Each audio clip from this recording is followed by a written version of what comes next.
তাফসীর মাহফিল CHP।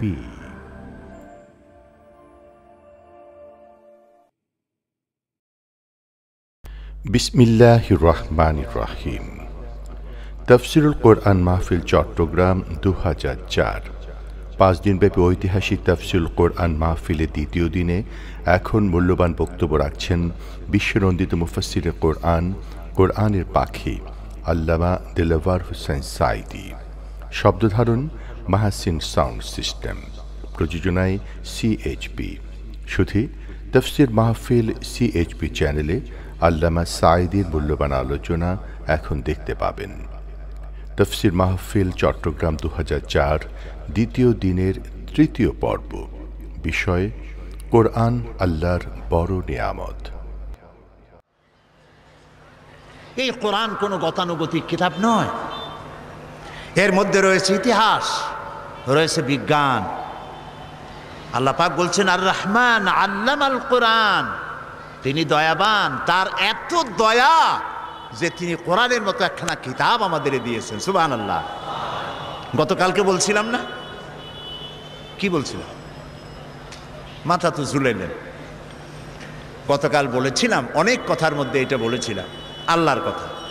কুল বিফদলিল্লাহি ওয়া বিরহমাতিহি ফাবিযালিকা ফালইফরাহু হুয়া খায়রুম মিম্মা ইয়াজমাউন। বলুন হে নবী, আপনি বলেন বিফদলিল্লাহি ওয়া বিরহমাতিহি, আল্লাহর করুণা, আল্লাহর দয়া হচ্ছে তোমাদের প্রতি এই যে কোরআনের মতো একখানা কিতাব আল্লাহ তোমাদের দিয়েছেন। জুড়ে বলেন সুবহানাল্লাহ। আল্লাহ তোমার কোরআন সহি তেলাওয়াতের তৌফিক আমাদের দাও। আল্লাহ তোমার কোরআন বোঝার তৌফিক তুমি আমাদের দাও। আয় আল্লাহ তোমার কোরআন প্রতিষ্ঠার আন্দোলনে আমাদের সকলকে শামিল করে দাও। কোরআন, এতে রয়েছে ইতিহাস, এতে রয়েছে দর্শন, ভূগোল, খগোল, নৃতত্ত্ব, ভূতত্ত্ব, এতে রয়েছে জিওমেট্রি, ম্যাথামেটিক্স, অ্যালজেব্রা, এতে রয়েছে পৌরবিজ্ঞান, সমাজবিজ্ঞান, এতে রয়েছে স্বরাষ্ট্র, পররাষ্ট্র নীতি, রয়েছে অর্থনীতি, রয়েছে রাজনীতি, সব নীতি রয়েছে এর মধ্যে। কিন্তু রাজনীতি আছে বলে কোরআন কোনো রাজনীতির কিতাব নয়। ভাইরা বুঝতেছেন আপনারা? রাজনীতি আছে বলে কোরআনকে কি আমরা রাজনীতির কিতাব বলবো? কখনো বলবো না। কোরআনে বিজ্ঞান আছে তাই বলে আমরা এটা বিজ্ঞানের কিতাব বলবো না। কোরআনে অর্থনীতি আছে বলে এটাকে আমরা অর্থনীতির কিতাব বলবো না। তবে কি বলবো? আমরা বলবো এই পৃথিবীর মানব গোষ্ঠী তাদের জীবন পরিচালনার জন্যে যত নীতি প্রয়োজন, সকল নীতির মূল নীতি বিধৃত হয়েছে এই কোরআনের মধ্যে। সব আছে, আল্লাহ তাআলা সব কথা খুলে খুলে বয়ান করে দিয়েছেন। এখন এই যে কোরআন আমরা পেয়েছি আল্লাহর কাছ থেকে, আল্লাহ তাআলা আমাদের দিয়েছেন, এই কোরআন শুধু নামাজ রোজার কথা বলেনি। কোরআন শরীফ ৬৬৬৬টি আয়াত বলা হয় কম বেশি। এই ৬৬৬৬টি আয়াতের মধ্যে মাত্র ৫৫০ আয়াত হচ্ছে হুকমে শরঈ। বলুন তো কি মানে? আদেশ নিষেধ, শরীয়তের বিধান সংক্রান্ত আয়াতের সংখ্যা ৫৫০। একটু ভাবুন, একটু চিন্তা করেন, মজা পাবেন। তো ৬৫০০ আয়াতের মধ্যে যদি ৫৫০ আয়াত হয় আদেশ আর নিষেধ, বাকি আয়াতগুলি কি তা কি কখনো চিন্তা করার অবকাশ হয়েছে আমাদের? মাথায় কি চিন্তা আসছে? কখনো আসে নাই। কপাল আমাদের এমনি এমনি পড়ে নাই। ইরাকের ভাগ্য এমনি এমনি নষ্ট হয় নাই। Palestine, Kashmir, Chechnya, Bosnia, Somalia, Eritrea, আলজেরিয়ার ভাগ্য এমনি এমনি নষ্ট হয় নাই। নষ্ট হয়েছে আমাদের কারণে। কাদের কারণে? আমাদের কারণে। আমরা কোরআনের কাছের থেকে যখন যাই চোখ বুজে যাই। এক ফকির, সে নাকি বলেছিল, কোন জাতের ফকির জানি না, সে তার স্রষ্টার কাছে বলেছিল, স্রষ্টা আমি তো গরিব ফকির, তোমায় তো সব কিছুই দিতে পারো, তা আমাকে যদি তুমি একটু ধনসম্পদ দিতে, যা দিয়ে আমি জীবনে খয়রাত না করে পারি, ভিক্ষা না করে পারি, এরকম যদি একটু কিছু দিতা। তার দোয়া মঞ্জুর হয়ে গেল। এখন তার জন্য স্রষ্টা ব্যবস্থা একটা করলেন। ওই ফকির রাস্তা দিয়ে বাড়ি আসতেছে, বাড়ির কাছাকাছি এসে চিন্তা করলো, আচ্ছা অন্ধরা রাস্তা হাঁটে কেমনে, কেমনে তারা পথ চেনে, একটু দেখি তো কিভাবে। অন্ধরা চোখ না থাকলে কি কষ্টটা তাদের হয়। চোখ বুঝা বাড়ি যাওয়ার রওনা করছে। প্রতিমধ্যে একটা বস্তার মতো পায়ে ঠেকলো। সে গালি দিল, কোথার বস্তার বেটা, বস্তা, একটা বস্তা ভালাই ধুইছে, থর আর জাগা পাইল না, রাগ করে গালাগালি দিয়ে বাড়ি চলে আসলো। অনেকদিন পর সে দোয়া করলো যে আল্লাহ, হে আমার স্রষ্টা, দোয়া তো কবুল হইল না। স্রষ্টা স্বপ্নে জানাইলো, তোমারে তো আমি দিছিলাম, কিন্তু তুমি তোমার ভাগ্য পাও দিয়ে ঠেলে ফেলেছ। সব জায়গায় চোখ খুলে আসছো, যেখানে মণিমুক্তা ভরা বস্তা রাখছিলাম ওই জায়গায় চোখ বুঝাইতে গেছো। এই পৃথিবীতে মানুষের, মুসলমানেরা তাদের স্বাধীনতা, সার্বভৌমত্ব, তাদের ইজ্জত, তাদের সম্ভ্রম, তাদের নেতৃত্ব, তাদের কর্তৃত্ব, তাদের প্রভুত্ব পৃথিবীর উপরে প্রতিষ্ঠিত করে দেবে যে কোরআন, সেই কোরআনের ব্যাপারে তারা অন্ধ। সব বোঝে, কোরআন বোঝে না। বিমল মিত্রের কড়ি দিয়া কিনলাম বই, এত বড় বই, আগাগোড়া পড়তে মাথায় যন্ত্রণা হয় না। শরৎচন্দ্র, বঙ্কিম, রবীন্দ্রনাথের রচনাবলী এত বড় বড়, সব পড়ে, মাথায় যন্ত্রণা হয় না। কিন্তু কোরআনে কারিমের অনুবাদ সহ পড়তে গেলে মাথায় যন্ত্রণা, পেটে গ্যাস্ট্রিক, চোখের মধ্যে জ্বালা করে, কানের মধ্যে সনসন করে, তাই তকদিরও ঠন ঠন করে। এই তকদিরকে যদি আমরা তকদির খুলতে চাই, ভাগ্য বদলাতে চাই, এই কোরআনের বিকল্প আকাশের নিচে জমিনের উপরে কিচ্ছু নাই। প্রিয় ভাই সব, এই কোরআন এমন এমন ঘটনা বর্ণনা করেছে যা ষষ্ঠ শতাব্দীর দুনিয়া এর কিছুই জানত না। এ কোরআন অবশ্য কিছু কিছু ঘটনা ইহুদিদের কেতাব এসছে, কিন্তু তা অতিরঞ্জিত, বিকৃত হয়ে এসেছে। আল্লাহ পাক ওহির মাধ্যমে নবী করিম সাল্লাল্লাহু আলাইহি সাল্লামকে ইতিহাস শিখাইছেন, ইতিহাস জানিয়েছেন। আদম আলাইহিস সালাম, নূহ আলাইহিস সালাম, ইব্রাহিম আলাইহিস সালাম, ফিরাউন, নমরুদ ইত্যাদির ইতিহাস, রাসূলকে সঠিক ইতিহাস কে শিখাইছে বলেন? আল্লাহ রাব্বুল আলামিন বলেন, তিলকা মিন আম্বাইল গায়বি নূহিহা ইলাইকা মা কুনতা তা'লামুহা আনতা ওয়ালা কওমুকা মিন ক্বাবলি হাদা। এটা হলো সেই অজ্ঞাত ঘটনা বলি, যা আপনি এ সম্পর্কে কিছুই জানতেন না, আপনিও জানতেন না, আপনার কওমও জানতো না। আমি ওহির মাধ্যমে সঠিক ঘটনাগুলি আপনাকে জানিয়ে দিয়েছি। হযরত ইউসুফ আলাইহিস সালামের ঘটনা বর্ণনা করে আল্লাহ পাক বলছেন, যালিকা মিন আম্বাইল গায়বি নূহিহি ইলাইকা ওয়া মা কুনতা লাদাইহিম ইয আজমাউ আমরাহুম ওয়া হুম ইয়ামকুরুন। এটা হলো সেই ঘটনা যা আমি ওহির মাধ্যমে আপনাকে জানিয়েছি, ইউসুফ আলাইহিস সালামের ঘটনা। অথচ তার ভাইরা যখন ঐক্যবদ্ধভাবে তার বিরুদ্ধে ষড়যন্ত্র করতেছিল, তখন আপনি সেখানে উপস্থিত ছিলেন না। আমি ওহির মাধ্যমে প্রাগ ঐতিহাসিক এসব ঘটনা আপনাকে জানিয়ে দিয়েছি। আল্লাহ রাব্বুল আলামিন হযরত মূসা আলাইহিস সালামের ঘটনা রাসূলকে কোরআনের মাধ্যমে শোনাচ্ছেন আর বলছেন, وما كنت بجانب الغربي إذ قضينا إلى موسى الأمر وما كنت من الشاهدين। আর সিনাই পর্বতের পশ্চিম প্রান্তে মূসা আলাইহিস সালামকে আমি যখন তাকে নির্দেশাবলী দিয়েছিলাম, আপনি সেখানে উপস্থিত ছিলেন না। আমি ওহির মাধ্যমে আপনাকে সে ঘটনাও জানিয়েছি। كذلك نقص عليك من أنباء ما قد سبق وقد آتيناك من لدنا ذكرا। এভাবেই আপনার কাছে অতীতের সমস্ত ঘটনাবলী আমি আপনাকে নিজের নিকট থেকে একটির পর একটি করে ওহীর মাধ্যমে জানিয়ে দিয়েছি। এভাবে আল্লাহ তাআলা রাসূলকে ইতিহাস জানালেন। আল্লাহ তাআলা রাসূলকে বিশ্বলোক সম্পর্কে, ঊর্ধ্বলোক সম্পর্কে জ্ঞান দান করেছেন। 1665 খ্রিস্টাব্দে স্যার আইজ্যাক নিউটন তিনি মাধ্যাকর্ষণ শক্তির কথা বিশ্ববাসীকে জানালেন।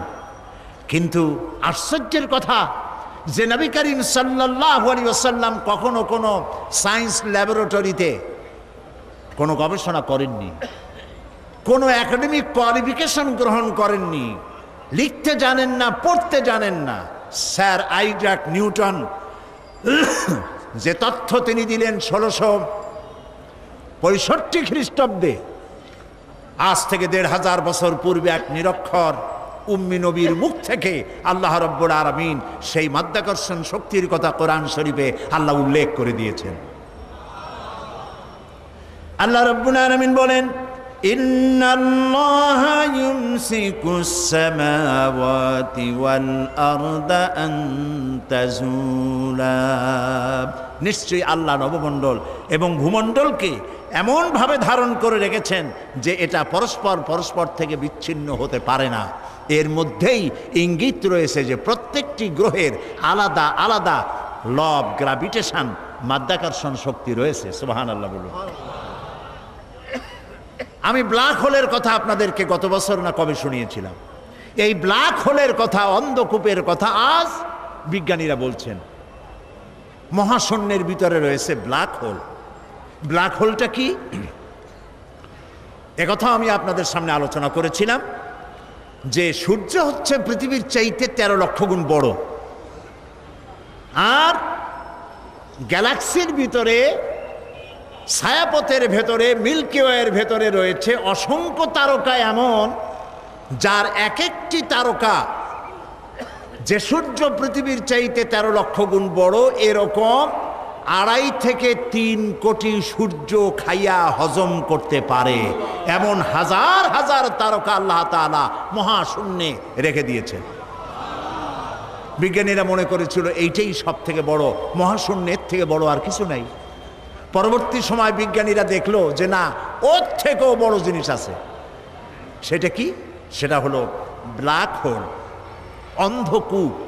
সেই অন্ধকূপ হচ্ছে এত বড় কূপ যে তারকাগুলি, ওই তারকা, কোন তারকা কোন তো, যে তারকায় সূর্য খাইতে পারে, এই রকমের অসংখ্য সূর্য খাইয়া হজম করতে পারে যে তারকাগুলি, সেই তারকাগুলি মহাশূন্যে ঘুরতে ঘুরতে যদি ব্ল্যাক হোলের রেঞ্জের ভিতরে এসে যায়, তাহলে ব্ল্যাক হোল এই তারকাগুলিকে চকলেটের মতো চুষে নিমিষের মধ্যে অদৃশ্য করে দেয়।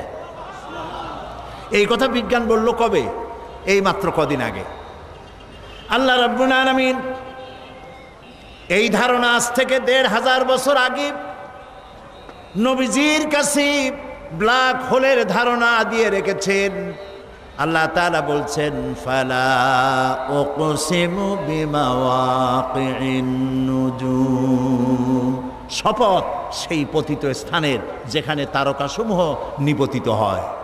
বিজ্ঞানীরা খুঁজলো তারকাগুলি নিপতিত হয় কোথায়, তারা খুঁজে পেল সেই ব্ল্যাক হোলের ভেতরে তারকাগুলি নিপতিত হয়। এই কথা আজকে আবিষ্কার হলো, কিন্তু কোরআন বলেছে অনেক অনেক অনেক আগে। সুবহানাল্লাহ।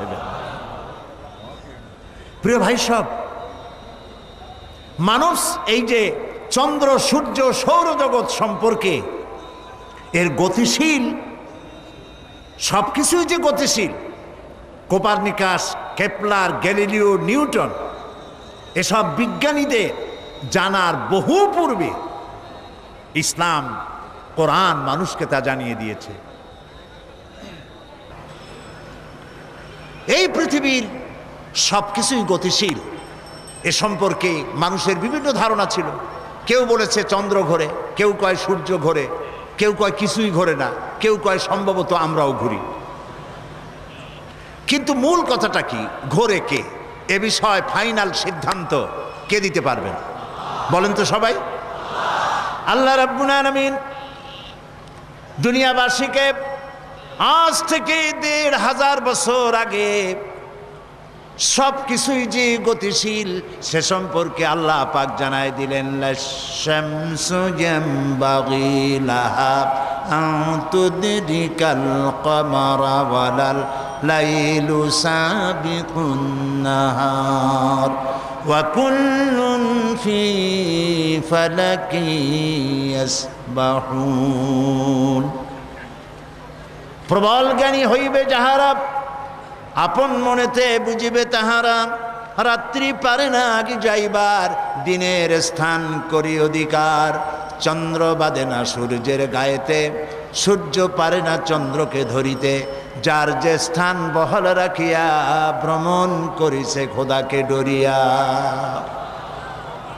ওয়া কুল্লুন ফি ফালাকি ইয়াসবাহুন, যা কিছু আছে মহাশূন্যে সব ঘুরছে ঘুরছে ঘুরছে, কেউ দাঁড়ানো নাই।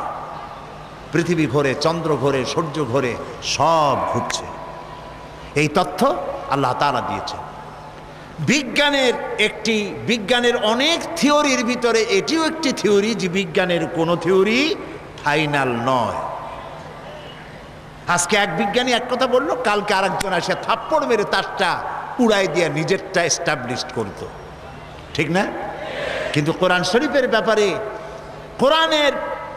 কোরআনে বর্ণিত বিজ্ঞানের এই তত্ত্বটি ভুল, এই কথা বলার মতো হিম্মত পৃথিবীতে কারো আজও হয়েছে? যদি কারো হিম্মত হয় বলেন, আমরা শুনি। এই হিম্মত পৃথিবীতে কারো নাই।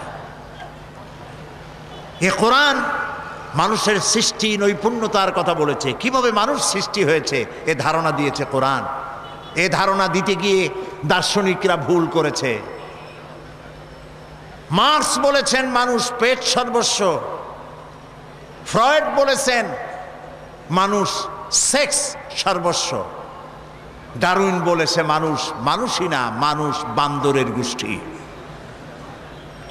কত বড় উল্লুক!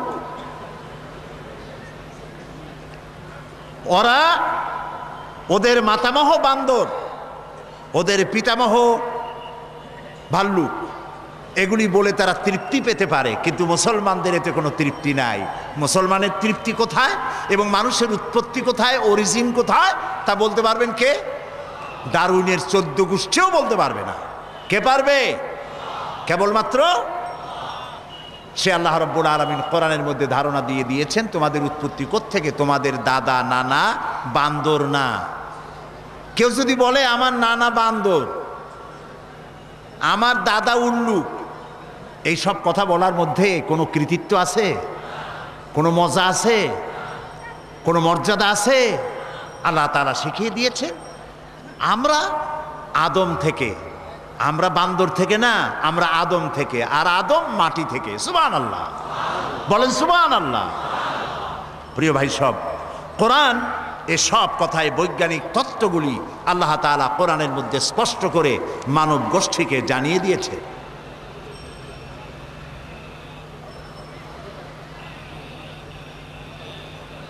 বিজ্ঞান বলছে যে একদিন, দেখুন বিজ্ঞান আর কোরআনের মধ্যে আমি প্রায় বলে থাকি কথা, যে বিজ্ঞান এবং কোরআন পারস্পরিকভাবে সাংঘর্ষিক বা কন্ট্রাডিক্টেড নয়। যেখানে কন্ট্রাডিকশন সৃষ্টি হয় সেখানে প্রাধান্য দিতে হবে কাকে? কোরআনকে। তবে একথা আমি স্বীকার করি, বিজ্ঞানের আবিষ্কার যত বাড়বে কোরআন বোঝা মানুষের জন্য তত সহজ হবে। এখন বিজ্ঞান বলছে যে চন্দ্র সূর্য একদিন এর উত্তাপ হারিয়ে ফেলবে এবং চাঁদে কোনো আলো থাকবে না, সূর্যে কোনো আলো থাকবে না, এমন এক সময় আসবে। কে বলল? বিজ্ঞান বলল। বিজ্ঞানের আজকের এই বক্তব্য ১৫০০ বছর আগে আল্লাহ রাব্বুল আলামিন কোরআনে কারীমের মাধ্যমে নবীজিকে জানায় দিয়েছেন, ইয়াসআলু আইয়ানা ইয়াউমুল কিয়ামা فإذا برق البصر وخسف القمر وجمع الشمس والقمر। আল্লাহ তাআলা বলেন, এরা রাসূলকে জিজ্ঞেস করে যে কিয়ামত কবে হবে। আল্লাহ তাআলা বলেন, নবীজি আপনি বলে দেন যেদিন মানুষ তার দৃষ্টি শক্তি ঝলসে যাবে, আর চাঁদে কোনো আলো থাকবে না, সূর্যেরও একই অবস্থা হয়ে যাবে। চাঁদ এবং সূর্যের আলো থাকবে না, এই কথা আজকে বলতেছে বিজ্ঞানীরা, কিন্তু আল্লাহ তাআলা ১৫০০ বছর আগে কোরআনে কথা বলে রেখেছেন। ইযা শামসু কুবিরাত ওয়া ইযান নুজুমুন কাদারাত ওয়া ইযাল জিবালু সুজ্জিরাত। যেদিন সূর্যে কোনো আলো থাকবে না, নক্ষত্রগুলো স্থানচ্যুত হয়ে যাবে আর পাহাড়গুলো সরে যাবে। কিয়ামতের কথা জিজ্ঞাসা করা হলে পরে আল্লাহ রাব্বুল আলামিন এ জবাব দিয়া দিলেন, সূর্যেও আলো থাকবে না, চাঁদেও আলো থাকবে না, সব কিছু শেষ হয়ে যাবে। এবং বিজ্ঞানীদের মতে প্রকৃতি, সমস্ত প্রক্রিয়া একদিন বন্ধ হয়ে যাবে। এই প্রকৃতি, এই সূর্য চন্দ্রের চলাচল, এই সমুদ্র মহাসমুদ্রের জোয়ার ভাটা, এই পৃথিবীর চলমান সভ্যতা, এর সব কিছু একদিন শেষ হয়ে যাবে বিজ্ঞানীরা বলছে। কিন্তু এই সব বক্তব্য আজ তারা বলছেন বা কিছুদিন আগে বলছেন। এবার আল্লাহ কি বলছেন দেখুন, কোরআনে কারীমের মাধ্যমে আল্লাহ তাআলা বিশ্ববাসীকে ১৫০০ বছর পূর্বে জানায় দিয়েছেন, কুল্লু মান আলাইহা ফানি ওয়া ইয়াবকা ওয়াজহু রাব্বিকা যুল জালালি ওয়াল ইকরাম। বিশ্ব যা কিছু আছে সব ধ্বংস হয়ে যাবে, একমাত্র অবশিষ্ট থাকবেন তিনি, যিনি এই সব কিছুকে সৃষ্টি করেছেন। তার অস্তিত্ব ছাড়া আর সব শেষ হয়ে যাবে। সুতরাং বিজ্ঞান যা কিছু আমাদেরকে বলেছে তার বহুলাংশে আল্লাহ তাআলা কোরআনে কারীমের মধ্যে এই তত্ত্বগুলি আমাদেরকে জানিয়ে দিয়েছেন। আজ যে উদ্ভিদের কথা বলা হচ্ছে, উদ্ভিদ সম্পর্কে গবেষণা চালিয়ে বিজ্ঞানীরা বলছেন, এই সিদ্ধান্তে তারা উপনীত হয়েছেন যে প্রকৃতির মধ্যে উদ্ভিদ হচ্ছে মানুষের সব থেকে বড় বন্ধু। আল্লাহ তাআলা এই কথা কোরআনে কারীমের মধ্যে বলে রেখেছেন উদ্ভিদ সম্পর্কে। ওয়াল আরদা বাদা যালিকা দাহাহা আখরাজা মিনহা মাআহা ওয়া মারআহা। আল্লাহ তাআলা অতঃপর তিনি জমিনকে বিস্তার করে দিয়েছেন এবং এর দ্বারা তিনি উদ্ভিদ উদ্গত করে দিয়েছেন। গাছের চারা হলো এই যে গাছগুলি, গাছ আমাদের বন্ধু। গাছ আমাদের কি বলেন সবাই? গাছ আমাদের বন্ধু। আমাদের বন্ধু, সেই জন্য এদের প্রাণ সংহার করি আমরা চোখ বুজিয়া। গাছ আমাদের বন্ধু। সারাদিন সারা রাত অহরহ পৃথিবীর মানুষ এবং প্রাণী জগৎ বাতাস থেকে বিশুদ্ধ অক্সিজেন গ্রহণ করে, আর নাক থেকে সবগুলিকে কার্বন ডাই অক্সাইড করে বের করে দেয়। পরিবেশ নষ্ট হয়ে যায়, বিষাক্ত হয়ে যায়। এই বিষাক্ত পরিবেশকে পরিশুদ্ধ করার জন্য পৃথিবীর মানুষের কোনো ফ্যাক্টরি নাই, কলকারখানা নাই। আল্লাহ তাআলা গাছ বানিয়েছেন। এই গাছ গুল্মলতা, তৃণলতার রং হলো সবুজ, আর এই সবুজের কাজ হচ্ছে, এই সবুজের খাদ্য হলো আমাদের জন্য যেটা বিষ, সবুজের জন্য সেটা খাদ্য। আমাদের ছেড়ে দেওয়া কার্বন ডাই অক্সাইড তারা গ্রহণ করে, এবং সূর্যের উত্তাপ, সূর্যের আলো আর গ্রিন রং দুটোতে মিলে এক প্রকারের রন্ধন ক্রিয়ার মধ্য দিয়ে সারা রাত বসে এটাকে তারা আবার অক্সিজেন বানায়া শূন্যের ভিতরে ছেড়ে দেয়, যা দিয়ে জগৎবাসী বেঁচে থাকে। সুবহানাল্লাহ। এই জন্য আপনি প্রয়োজনে তো গাছের পাতা ছিঁড়বেন, কিন্তু বিনা প্রয়োজনে আপনি প্রয়োজনে গাছ কাটবেন, বিনা প্রয়োজনের গাছের পাতাও ছিঁড়বেন না, কারণ গাছের পাতাগুলি আল্লাহর জিকির করে। মুসলিম শরীফের হাদিসে এসেছে, কেউ যদি একটি গাছ লাগায় সৎ নিয়ত করে, ওই গাছের ফল যত প্রাণীতে খাবে, যত পাখিতে খাবে, মানুষের আশ্রয় নিবে, মানুষের উপকৃত হবে, সদকায়ে জারিয়ার এই সওয়াব কিয়ামত পর্যন্ত বৃক্ষ যে লাগিয়েছিল তার আমলনামায় লেখা হবে। সুতরাং গাছ কাটবেন বেশি না লাগাবেন বেশি? বলেন কি করবেন বেশি? বেশি করে লাগাবেন, বেশি করে লাগাবেন। নবী করিম সাল্লাল্লাহু আলাইহি সাল্লাম যখন যুদ্ধে যেতেন তখন কয়েকটি কথা সাহাবায়ে কেরামদেরকে শুনিয়ে দিতেন। এক নম্বরে বলতেন, অসুস্থ, বৃদ্ধ, নারী, শিশু এই লোকদের উপরে হস্তক্ষেপ করবে না, অত্যাচার করবে না। দু নম্বরে বলতেন, কোনো ফলদার বৃক্ষকে কর্তন করবে না, কোনো ফলদার বৃক্ষ কাটবে না, নিষেধ করে দিতেন। সুতরাং গাছ, উদ্ভিদ যে আমাদের বন্ধু, একথা আজকে নতুন আমরা শুনতেছি, কিন্তু কোরআন হাদিস এসব কথা বলে রেখেছে অনেক অনেক আগে। আমি আপনাদেরকে বুঝাতে চেষ্টা করেছি যে কোরআনে কারীম আল্লাহ রাব্বুল আলামিন নাজিল করেছেন পৃথিবীর সমস্ত মানুষের কল্যাণের জন্যে। এর মধ্যে রয়েছে বিজ্ঞান, রয়েছে অর্থনীতি, রয়েছে দর্শন, রয়েছে রাজনীতি, সব আছে। তিবিয়ানান লিকুল্লি শাই, আল্লাহ তাআলা বলছেন আমি সব কথা খুলে খুলে বয়ান করে দিয়েছি কোরআনের মধ্যে। আমরা বলি সুবহানাল্লাহ। প্রিয় ভাই সব, আবারও বলি, এই কোরআনের মধ্যে রাজনীতি আছে বলে এটা রাজনীতির কিতাব নয়, মুখস্থ করুন এবং মনে রাখেন। বিজ্ঞান আছে বলে এটা বিজ্ঞানের কিতাব নয়। পররাষ্ট্র স্বরাষ্ট্রনীতি আছে বলে পররাষ্ট্র স্বরাষ্ট্রনীতির কিতাব নয়। বিষয়টা কি?